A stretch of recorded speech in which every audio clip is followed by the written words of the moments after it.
Ah, sem isso aqui eu não conseguiria viver. Isso aqui mudou minha vida. Será mesmo?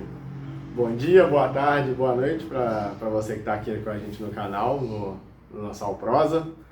E hoje eu quero falar sobre algumas coisas nesse sentido. Às vezes tem coisa que você tem hoje, que você está vivendo hoje, e que você pode imaginar que isso é super importante, que isso nunca vai mudar, que isso nunca vai acabar. Mas será que é assim? E esse vídeo aqui ela não vai aparecer, eu tô aqui com a produção, com a edição, com tudo do canal, que é a minha esposa, e ela vai participar comigo, vocês vão escutar uma voz do além, é ela que está aqui na retaguarda também para conversar um pouco sobre esse assunto, para a gente ver como que as coisas mudam. E hoje, muito mais do que antigamente, as coisas elas mudam, elas evoluem, elas se transformam. Não sei se a palavra é muita evolução também, porque evolução dá um sentido de melhoria. Então nem sei se tudo é para melhor, mas com certeza as coisas mudam muito e cada vez mais rápido. E nesse sentido, só para dar alguns exemplos. Quem aí lembra, e aí na medida que a gente for falando, a gente vai colocar as imagens para quem sabe relembrar e para quem não sabe ver também, porque tem muita gente que está aqui. Para grande parte do público pode ter mais aí de 30 anos, igual eu tenho. Só que olha como que isso é sobre isso que eu estou dizendo. Nós estamos no ano de 2026. Se você parar para lembrar, para imaginar, a pandemia, ao mesmo tempo que parece que foi longe, foi logo aqui, mas tem uma turma aí agora que já está aqui na internet assistindo a gente, que vai ter aí seus 10, 15 anos, que não viveu muito do que eu vou dizer aqui agora. E que lá atrás parecia uma coisa fantástica, uma coisa que ficaria sempre, que hoje já nem existe mais.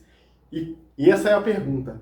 Quantas das coisas você vive hoje, você tem hoje, você trabalha hoje, você usa hoje, e que daqui a pouco não vai ter mais? Então, por exemplo, aí vai entrando aí para você na tela. Orelhão. Tá vendo esse objeto aí? Isso aí ficava instalado na rua. E aí você chegava nele, durante um tempo era uma ficha, outro tempo foi cartão, mas as pessoas usavam o orelhão para poder se comunicar. Não era igual hoje, você não tinha celular, como a gente tem, poucas pessoas tinham telefone fixo em casa, então existia muito orelhão, que era o telefone público, espalhado pelas ruas. Se você está vendo fora de Minas Gerais, eu não sei qual era o nome que tinha aí, mas aqui predominantemente era orelhão, e você utilizava desses aparelhos para fazer contato, e ligava para alguém, mandava chamar a pessoa, e era assim que você fazia a comunicação. Agora, por exemplo, a produção, lá em Ouro Branco, tinha muito orelhão? Tinha. E olha que a produção é um pouco mais nova do que eu. E lá já, você lembra da época do cartão, da ficha, como é que era? Eu lembro de ver meus pais usando ficha, mas quando eu usei, era cartão já. Tá vendo? E hoje, lá em Ouro Branco, ainda tem? Você vê orelhão na rua ainda? Não, não tem. Igual aqui na região metropolitana também, né? A gente tá aqui na região metropolitana de Belo Horizonte. Você quase não vê mais. Existe um ou outro, ainda existe aqui na região metropolitana. De vez em quando você encontra um outro. Quando encontra, dificilmente está em funcionamento. Mas de vez em quando ainda tem. Hoje não. Hoje você compra uma linha telefônica na rua por R$10, que é o chip. Antigamente, para você ter uma linha telefônica era caríssimo. Então daí é que vinha, por exemplo. Que é uma outra coisa que existia. E outro dia eu estava conversando aqui com a produção sobre isso também. Locadora, inicialmente de fita cassete, depois passou a ser o DVD. O DVD até menos. Quando chegou na época do DVD, as locadoras já estavam indo para o final, já quase não tinham mais, então o grande áudio foi na época da fita cassete. Tenho certeza que a grande parte do que está na internet hoje de jovens não tem a ideia do que era. Talvez sabe hoje de ter visto em outro vídeo, de saber, mas a gente ia em locais, que era como se fosse, para você entender melhor, você ia num lugar em que tinha, como se fosse o streaming, tinha todas as capas dos filmes espalhadas em prateleiras, você escolhia qual você queria e, desde que ninguém já tivesse alugado, você pegava aquela fita, levava para sua casa para você poder assistir. Só que antes de devolver tinha que fazer o quê, produção? Rebobinar a fita. Tinha que rebobinar a fita, porque se você não voltasse a fita, e era isso mesmo, com o dedo, com uma caneta, a gente voltava a fita para devolver, senão você pagava multa. E quantos sucessos a gente assistiu, assim, Titanic, entre outros, era a época do auge. A gente tinha, então, locadoras, o bairro que eu morava, por exemplo, chegou a ter 3 videolocadoras. Um bairro que não era tão grande, chegou a ter 3 videolocadoras num espaço de 3 quarteirões, de tanto que era sucesso. Você teve grandes empresas que trabalhavam com isso e que simplesmente acabaram. Então, era assim. Então, para você ver como que as coisas elas vão se transformando, elas vão mudando. Na internet, quando começou a se popularizar, que a gente usava bastante aqui no Brasil, tinha o MSN. Hoje a gente tem o WhatsApp, é o principal método de comunicação, com certeza já superou a ligação, hoje é sim o WhatsApp. Antigamente tinha um aplicativo, na verdade nem tinha esse nome ainda, era um programa de computador, que se chamava MSN. Vou tentar colocar para você na tela também uma imagem de como era o login do MSN. E no MSN a gente conseguia conversar com os amigos que a gente tinha contato através do e-mail. Então a gente via quem estava online, quem não estava. Tinha um negócio que era legal, produção. Que isso às vezes, até que no telefone agora dá para fazer. Mas quando você estava conversando e a pessoa meio que sumia, estava te ignorando, você tinha como fazer, clicar um alerta que tremia a tela da pessoa. Não tremia o monitor, mas tremia lá na tela da outra pessoa o programa do MSN e fazia um barulho. Você lembra de fazer isso também, produção? Chamar a atenção. Chamar a atenção. Sabe o que era legal no MSN? Mostrava a música que você estava ouvindo, mostrava a música que a outra pessoa estava ouvindo. Tinha como habilitar essa função também.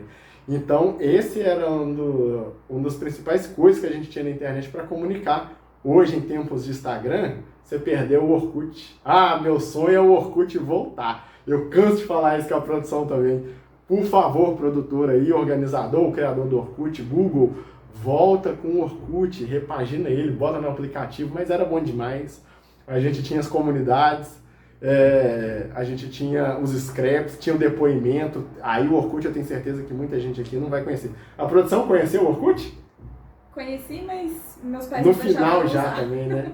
Não pegou o auge do Orkut. A gente tinha comunidades com milhões de seguidores. Quem não se lembra aí, vamos tentar colocar a imagem também, do Eu Odeio Acordar Cedo. A gente tinha comunidade de tudo quanto é jeito, tudo quanto há. E o Orkut era muito bom. Hoje o Pix veio e dominou, tem o cartão, a folha de cheque, quase não. Mas deixa eu te contar uma coisa. Eu estava conversando outro dia com a prima da produção, e ela é de uma cidade mais do interior aqui de Minas, e ela disse que o método de pagamento que eles mais utilizam lá, ela trabalha numa cooperativa de crédito, é folha de cheque. Então olha como é que as coisas são. Para nós aqui, o cheque já nem se utiliza mais.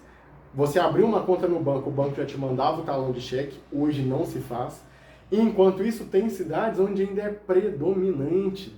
Então isso é importante para que a gente consiga entender as diferenças, as coisas mudam, as coisas se transformam, em lugares diferentes existem situações e realidades diferentes. É uma coisa que eu sempre gosto de falar para as pessoas que a gente conversa sobre assuntos diversos, o mundo é muito maior do que a nossa janela. Tem coisa que a gente não consegue enxergar, mas que ela continua existindo. Então a gente vê nesses exemplos, e eu estou citando todos eles para isso, para que a gente consiga entender que as coisas mudam. E não necessariamente o novo é ruim, ele pode ser apenas diferente. Cabe a gente conseguir entender, se lembrar, se recordar e buscar melhorar no dia após dia. Tem mais alguma, produção, que a gente pode citar de exemplo? A internet de escada. Internet de escada, olha que coisa linda. Antigamente, jovem, não era Wi-Fi. Você queria entrar na internet, a gente tinha no telefone fixo, que nem isso você deve ter na sua casa mais, mas você tirava o fio que conduzia a linha telefônica do aparelho, ligava na CPU do computador, e aí a gente tinha os discadores, tinha da AOL, tinha do UOL, tinha do IG, tinha da Oi, tinham vários discadores, que aí você entrava na internet de madrugada, era mais barato, e antes tinha um barulho que era maravilhoso. Não sei se a gente vai conseguir colocar na edição o barulho, mas vamos tentar. Mas se não conseguir, procura. Coloca aí no YouTube, barulho da conexão da internet de escada. Você vai achar. E aí, quando aquele barulho concluía que a gente entrava na internet, era uma alegria. Aí restava o que nessa internet? Orkut, MSN, o chat. Quem do pessoal um pouco mais velho não passou um tempo conversando no chat? Você entrava no chat, inventava um apelido, entrava numa sala de bate-papo e começava a conversar aleatoriamente com 40 pessoas que estavam na sala e via se alguma te respondia para aí você conversar. Outros tempos, as coisas mudam. Então, fica a pergunta. Daqui a algum tempo, daqui 5 anos, na velocidade que as coisas estão mudando, o que hoje você utiliza que não vai ter mais? Será que vai ser essas grandes redes sociais que a gente usa? Será que vai ser um método de pagamento? Será que alguma tecnologia que hoje não tem vai passar a ter? Alguma que tem hoje vai deixar de se utilizar? Uma coisa é certa, as coisas mudam e o que a gente viveu até hoje estão aí para mostrar isso. Então, bom dia, boa tarde, boa noite para você e até a próxima.